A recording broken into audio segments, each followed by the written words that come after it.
Kwanza kabisa nipende kuchukua nafasi hii kuishukuru serikali yetu ya Jamhuri ya Muungano wa Tanzania chini ya rais wetu mpendwa Daktari Samia Suluhu Hassan kwa kuleta maendeleo makubwa katika elimu.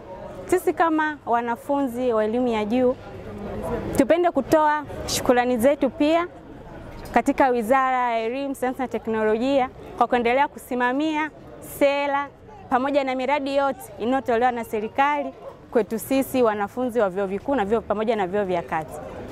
Nipende kuchukua nafasi hii kuwapongeza viongozi wote wanaosimamia miradi yote. Tunaona kuna miradi mbalimbali ambayo serikali imeianzisha ipo vyuoni kwetu. Kuna mradi wa HEET ambao unatoa fursa kwa wahadhiri, lakini pia kuna kampasi tofauti zinafunguliwa, zinaanzishwa. Iko katika chuo cha mipango, mradi wa HEET upo. Kuna chuo cha sayansi na teknolojia Mbeya MUST, kuna huo mradi wa HEET. Kuna mradi wa HEET pia umepita katika chuo kikuu cha Dodoma. Tumeona kuna kampasi nyingi zinazidi kufunguliwa. Hii yote ni kuongeza ufanisi wa elimu, kupanua sekta ya elimu na kuleta maendeleo katika nyanja tofauti katika sekta ya elimu. Lakini pia leo hii tuko hapa katika mkutano wa pamoja wa tathmini ya maendeleo katika sekta ya elimu. Tumeona tuna kauli mbiu ambayo inasema elimu na ujuzi ndio mpango mzima. Hii ni kauli mbiu ambayo inaenda kuleta mabadiliko makubwa katika sekta ya elimu.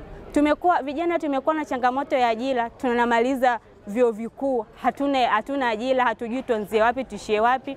Lakini kupitia kauli mbiu hii tunaona kabisa neno ufundi linaenda kuleta mabadiliko. Wanafunzi tunaweza kumaliza chuo kikuu, tunaweza kumaliza vyuo tofauti, lakini tuna knowledge ya kwenda kujiajiri. Tunajua tuanzie wapi, tumalizie wapi. Changamoto zote ambazo tunaziona katika nchi yetu kutokana na ule ujuzi tuliopata vyuoni inaenda kuwa chachu sisi ya kwenda kuleta maendeleo katika jamii zetu.